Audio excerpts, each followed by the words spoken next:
سب سے اہم خبر یہ ہے کہ امریکہ کا ایک وفد پاکستان پہنچتا ہے 6 اور 7 تاریخ کو، اور اعلامیہ اس وفد کا یہ جاری کیا جاتا ہے کہ اس وفد کا پاکستان سے میٹنگ کرنے کا مقصد یہ ہے کہ پاکستان اور امریکہ کس طرح سے دہشت گردوں سے نمٹیں گے اور کس طرح سے دہشت گردوں کو ہونے والی فنڈنگ کو روکیں گے۔ لیکن اصل اور خفیہ خبر جو کہ حکومت اور اسٹیبلشمنٹ کی جانب سے چھپائی جا رہی ہے وہ یہ ہے کہ دوبارہ پاکستانی اڈے امریکہ کو دینے کی باتیں ہو رہی ہیں، کیونکہ امریکہ کا آئی ایم ایف پہ پورا کنٹرول ہے۔ اگر وہ چاہیں تو آئی ایم ایف پاکستان کو قرضہ نہیں دے گا، اگر قرضہ نہیں دے گا تو ہمارے ملک کی معاشی حالات پہلے ہی بہت خراب ہیں، تو ہم ڈیفالٹ کی طرف چلے جائیں گے۔ اس لیے وہ اس اپنے ناجائز مطالبے پر ڈٹے ہوئے ہیں کہ پہلے ہمیں اپنے ہوائی اڈے دو، اس کو ہم اپنے مقاصد کے لیے استعمال کریں، پھر تمہیں قرضہ ملے گا، اور قرضہ بھی $1.5-2 بلین دے دیں گے، جو کہ 2 مہینے بعد ختم ہو جائے گا۔ اور اطلاعات یہی ہیں کہ اگر امریکی وفد پاکستان سے میٹنگ کے دوران اڈے لینے میں کامیاب ہو جاتا ہے تو یہ آئی ایم ایف کی ڈیل ہو جائے گی، ورنہ نہیں ہوگی۔ ظاہر ہے جس طرح کے مجرمانہ اور غلیظ سوچ رکھنے والے یہ حکمران اور اسٹیبلشمنٹ ہے،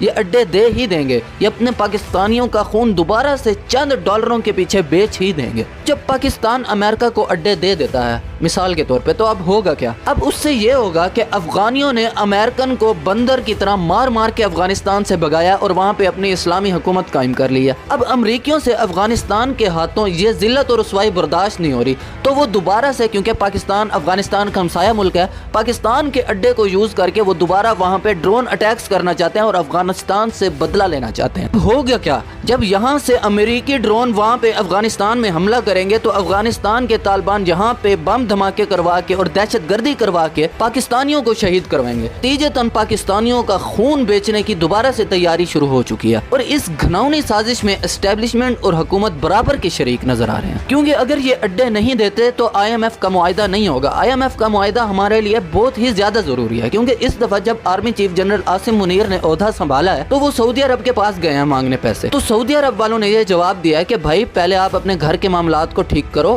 پہلے اپنے جو معاملات ہیں انہیں ٹھیک کرو، اپنے آئی ایم ایف سے پروگرام کو بحال کرواؤ، اس کے بعد ہم انہیں پیسے دیں گے۔ تو اب ان کے لیے دوسرے ممالک سے بھی پیسے لینے کے لیے آئی ایم ایف کا پروگرام بحال کروانا لازمی ہو چکا ہے، اور امریکہ اسی بات کا فائدہ اٹھاتے ہوئے پاکستانی اڈے لینا چاہتا ہے اور افغانستان پہ ڈرون اٹیکس کرنا چاہتا ہے۔ تو سر یہ کہ ہمیں دعا کرنی چاہیے کہ اللہ تعالیٰ اس ڈیل کو کامیاب نہ ہونے دے، نہیں تو انہوں نے بغیرتوں نے ہمارا خون دوبارہ سے سستے ڈالروں کے عوض بیچنے کا فیصلہ کر لیا ہے۔ آج اسلام آباد میں پی ٹی آئی کی وکیلوں کی جانب سے عمران خان کے وارنٹ گرفتاری کو منسوخ کرنے کے لیے درخواست دائر کی گئی، جس میں چیف جسٹس اسلام آباد ہائی کورٹ جناب عمر فاروق صاحب نے اس کی سماعت کی۔ سماعت تو ہو گئی، لیکن اس کے دوران جو جج صاحب نے ریمارکس دیے وہ بڑے عجیب و غریب تھے۔ جب عمران خان کے وکیلوں کی جانب سے یہ کہا گیا کہ عمران خان صاحب پہ پہلے بھی حملہ ہو چکا ہے اور ان کو گولیوں سے چھلنی کیا گیا ہے، تو ان کو ویڈیو لنک کے ذریعے اپنی حاضری یقینی بنانے کی اجازت دی جائے، جیسے کہ ان پہ حملے کرنے والا، ان کو گولیاں مارنے والا نوید گھر بیٹھ کے ویڈیو لنک پہ حاضری دے رہا ہے،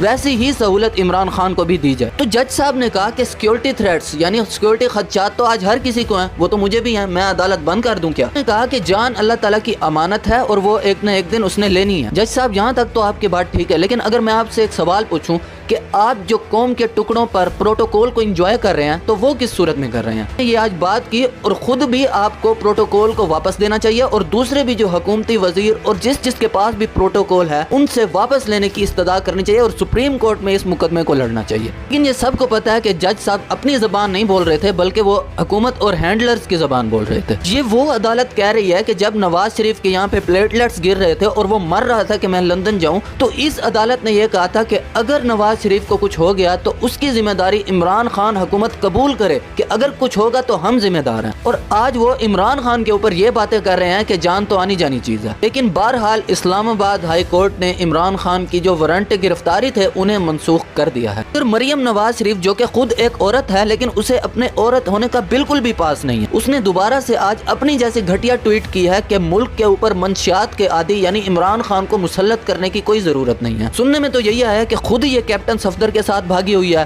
ابا اس کا 50 روپے کے اسٹامپ پیپر پہ لندن بھاگا ہوا ہے، اور اب ساری پارٹی الیکشن سے بھاگ رہی ہے۔ لیکن یہ باتیں کرتے ہوئے ان کو ذرا بھی شرم نہیں آتی، ان میں غیرت کا ایک قطرہ بھی باقی نہیں۔ سینئر صحافی کامران خان صاحب نے یہ دعویٰ کیا ہے کہ کل آرمی چیف نے معروف کاروباری شخصیات کے ساتھ ملاقات کی ہے اور انہیں یہ کہا ہے کہ میں نے شہباز شریف اور عمران خان کی ملاقات طے کروانی تھی اور اس کا پیغام میں نے صدر مملکت کے ہاتھ بھیجا ہے، جس کو عمران خان نے ریجیکٹ کر دیا کہ میں شہباز شریف سے ملاقات نہیں کروں گا اور مجھ سے یعنی عاصم منیر سے ملاقات کرنے کا کہا گیا ہے، لیکن فواد چودھری نے آج اس بات کی بالکل کھلے الفاظوں میں تردید کیا کہ عمران خان نے کبھی بھی یہ نہیں کہا کہ میں موجودہ آرمی چیف یعنی جنرل عاصم منیر سے ملاقات کا خواہش مند ہوں۔ یہ بالکل سراسر جھوٹ کھڑا گیا ہے۔ اب یہ سب باتیں تو ٹھیک ہیں، لیکن سوال یہ پیدا ہوتا ہے کہ ایک ملک کا آرمی چیف جس کا مقصد ملک کی سیکیورٹی کی طرف دھیان دینا ہے، ملک کی مختلف ایشوز کی طرف دھیان دینا ہے، وہ ملک کے مختلف کاروباری شخصیات کے ساتھ ملاقاتیں کیوں کرتا پھر رہا ہے؟ وہ اس لیے کہ ملک کے حالات اتنے خراب ہو چکے ہیں، کیونکہ جب بھی کسی ملک کے حالات خراب ہوتے ہیں تو ملک کے جو سرمایہ دار ہیں وہ اپنے سرمایہ کو بیرون ملک شفٹ کرتے ہیں تاکہ ہمارا سرمایہ یہاں ڈوب نہ سکے اور ہمارا سرمایہ باہر محفوظ رہے۔ اب حکومت اور اسٹیبلشمنٹ ان کاروباری شخصیات کو اعتماد میں لینے کے لیے کہ یہاں کچھ نہیں ہوگا، ہم سنبھال لیں گے، IMF سے معاہدہ بھی بحال ہو جائے گا، آپ اپنا کام جاری رکھیں، لیکن ملک کے معاشی حالات ایسے ہو چکے ہیں کہ مکمل طور پر ان کے کنٹرول سے باہر ہو چکے ہیں۔ اسٹیبلشمنٹ اور PDM بری طرح سے گھبرائی ہوئی ہے۔ انہیں پتہ ہے کہ اس دفعہ اگر عمران خان آ گیا اس نے 3/4 اکثریت سے آنا ہے اور حکومت لینے کے بعد اس نے جھرلو پھیرنا ہے، تو پیچھے سے مذاکرات کی دعوت دیتے ہیں کہ آئیں ہمارے ساتھ بیٹھیں، اگر آپ NRO2 کو چیلنج نہیں کریں گے، ارشد شریف کے قاتلوں کو معاف کر دیں گے اور احتساب نہیں کریں گے تو آپ پاور میں آ جائیں۔ جب وہ کہتا ہے کہ میں ان چوروں کو معاف نہیں کروں گا اور ان چوروں کے ساتھ بیٹھنے کو تیار نہیں ہوں، تو پھر اس پہ FIR درج کرواتے ہیں۔